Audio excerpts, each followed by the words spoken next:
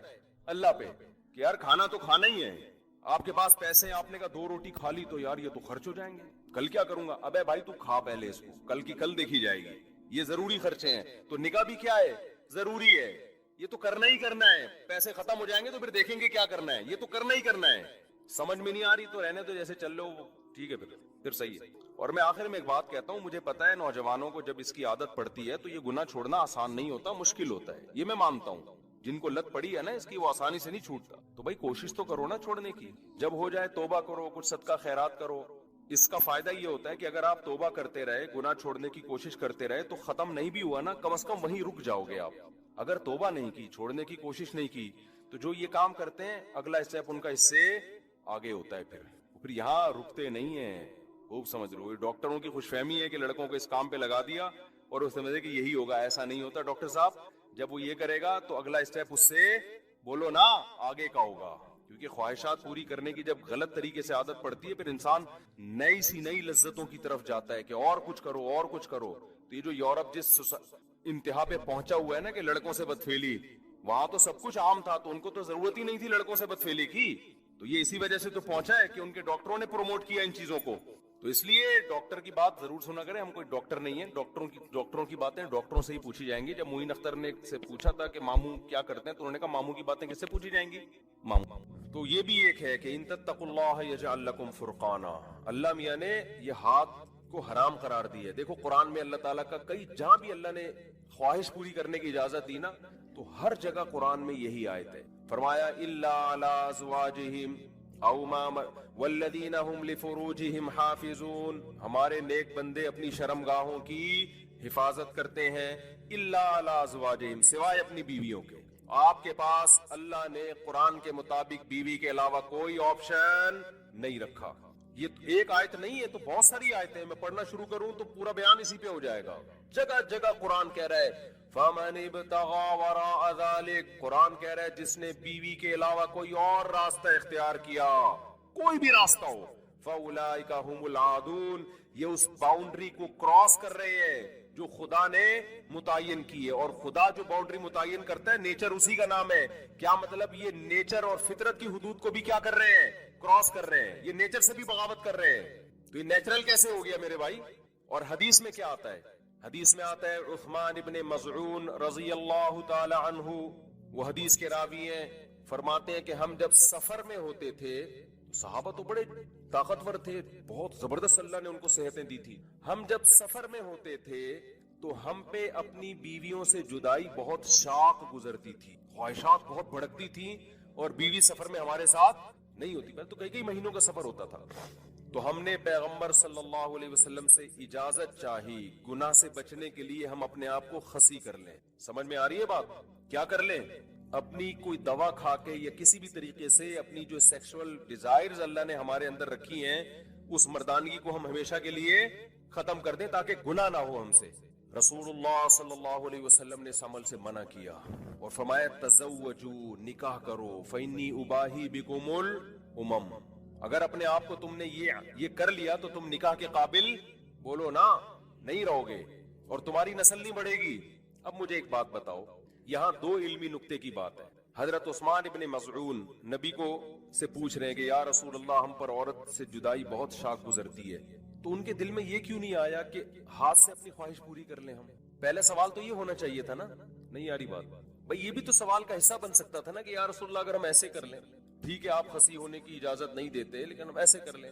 یہ اس لیے نہیں پوچھا کہ عرب لوگ اس چیز سے مانوس، میں نے یہ جو پہلا دعویٰ کیا نا کہ یہ نیچرل نہیں ہے، خود سے کسی کا دماغ اس طرف نہیں جاتا، یا تو دوستوں سے سنتا ہے یا فحش چیزیں دیکھ دیکھ کے خواہشات اس کی بھڑکتی ہیں، ورنہ بالغ ہونے کے بعد جو خواہشات بھڑکتی ہے نا تو وہ عورت ہی کا خیال آتا ہے، شادی کا خیال آتا ہے کہ میری کوئی بیوی ہو، ہاتھ کا خیال نہیں آتا۔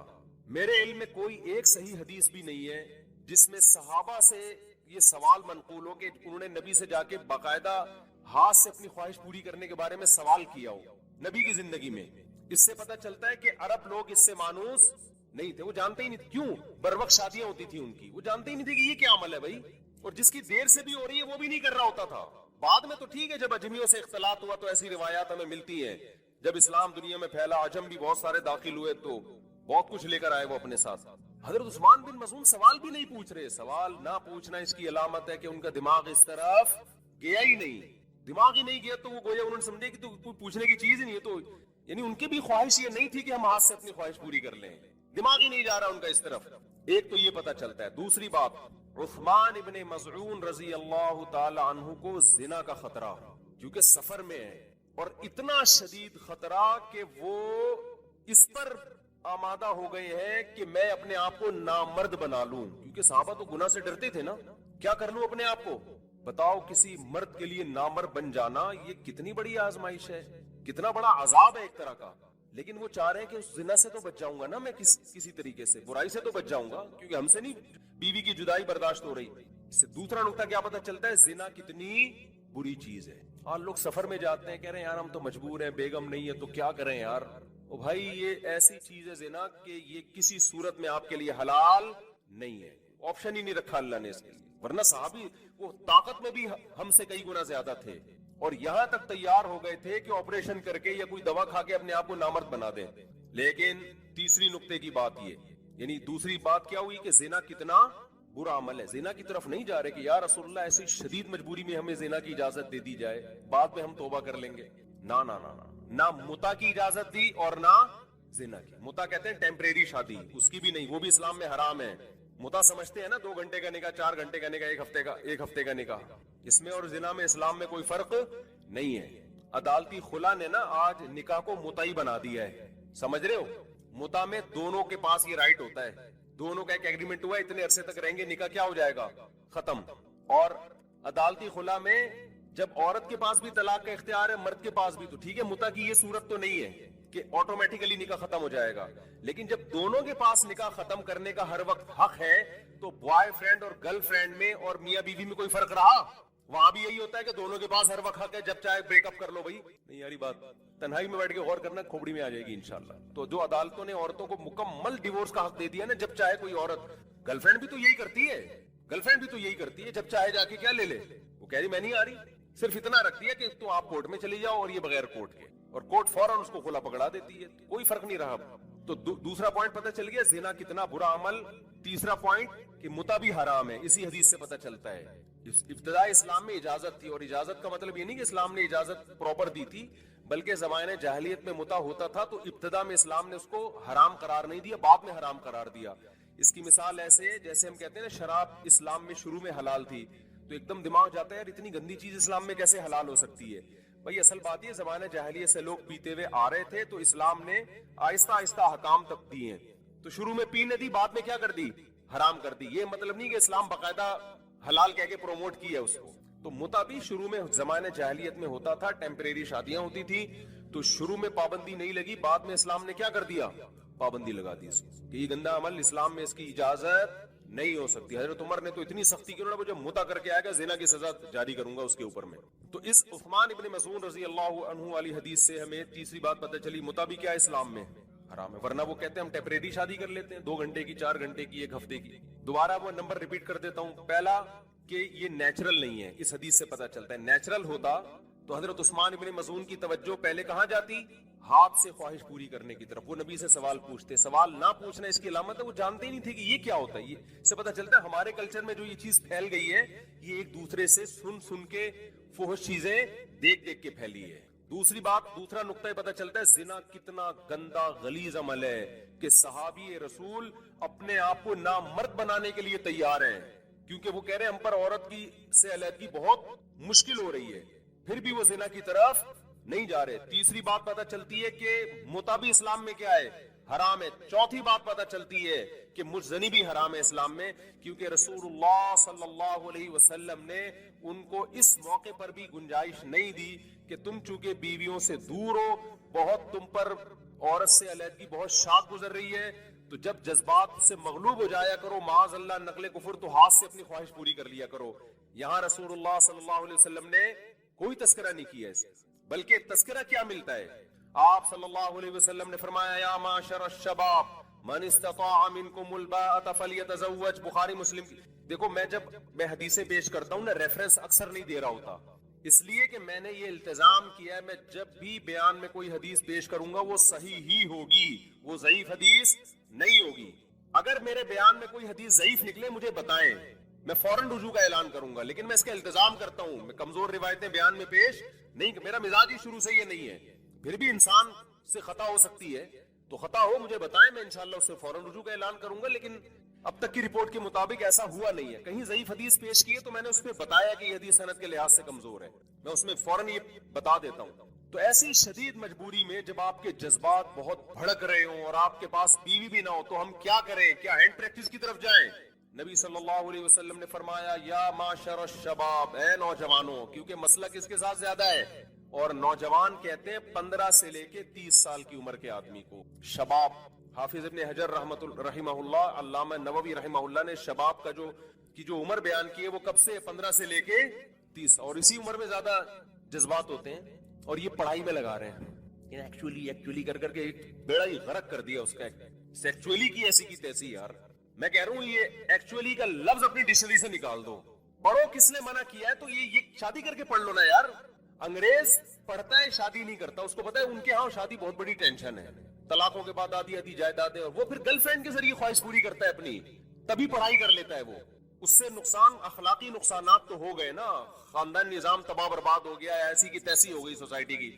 وہ بار بار کہتا ہوں نا کتے پال رہے ہیں وہ جا کے, لیکن اتنا نیک وہ بھی نہیں ہے کہ پڑھائی کو فوکس کرے, 15 سال تک کسی عورت کو ہاتھ نہ لگائے. وہ بھی کہے گا اس سے پڑھائی کا بیڑا غرق ہوگا. جب آپ کے ڈیزائر اتنی پیدا ہوں گی تو آپ پڑھو گے کیسے؟ تو بھائی دونوں کام ساتھ ساتھ چلاؤ, نکاح بھی کرو اور پڑھائی بھی کرو.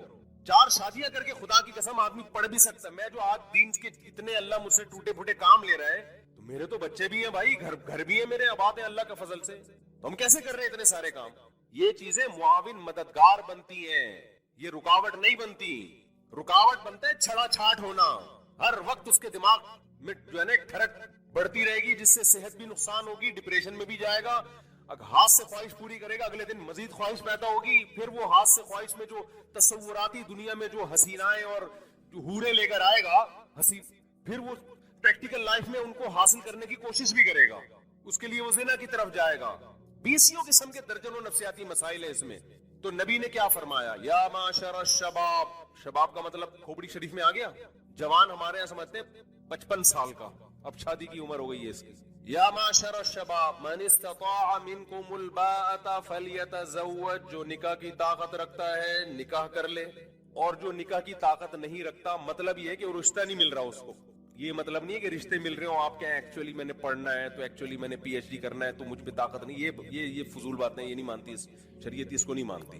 بعض دفعہ آپ کی آمدن کم ہے, کوئی لفٹ ہی نہیں کرا رہا آپ کو, لڑکی کے باپ کو تو یہ حق ہے نا کہ آپ اگر غریب ہیں تو نہ دے آپ کو. وہ کہہ گا یار میں نے اپنی بیٹی کو اپنے گھر میں سونے کے نوالے کھلائے ہیں, یہ نیک تو ہے مگر کھلائے گا کیا, یہ صبر کے فضائل سنائے گا, تو اس کو حق ہے کہ بھائی وہ اپنا اسٹیٹس دیکھ کے کرے. وہ کوئی نہیں دے رہا آپ کو, آپ کی آمدن کم ہے, یا کوئی بھی بیسیوں مسائل ہو سکتے ہیں. آپ کی اماں اس کو پسند نہیں آئی ہے, لڑکی کی اماں کو, اس نے اندازہ لگا لیا کہ میرے جیسی ہے یہ, تو یہ تو حساب کتاب خراب چلائے گی. بیسیوں مسئلہ ہو سکتے ہیں. تو آپ اب جھک مارتے پھرنے, کوئی رشتہ ہی نہیں, لفٹ ہی نہیں کرا رہا, پھر خواہشات بھڑک رہی ہیں. تو ہمارے پیغمبر صلی اللہ علیہ وسلم نے ہمیں اس طرف جانے کی اجازت نہیں دی, جس طرف بعض ڈاکٹر, سب ڈاکٹر کی بات نہیں کر رہا, بعض ڈاکٹر جس طرف لے کے جا رہے ہیں. ہاں تو نبی صلی اللہ علیہ وسلم نے فرمایا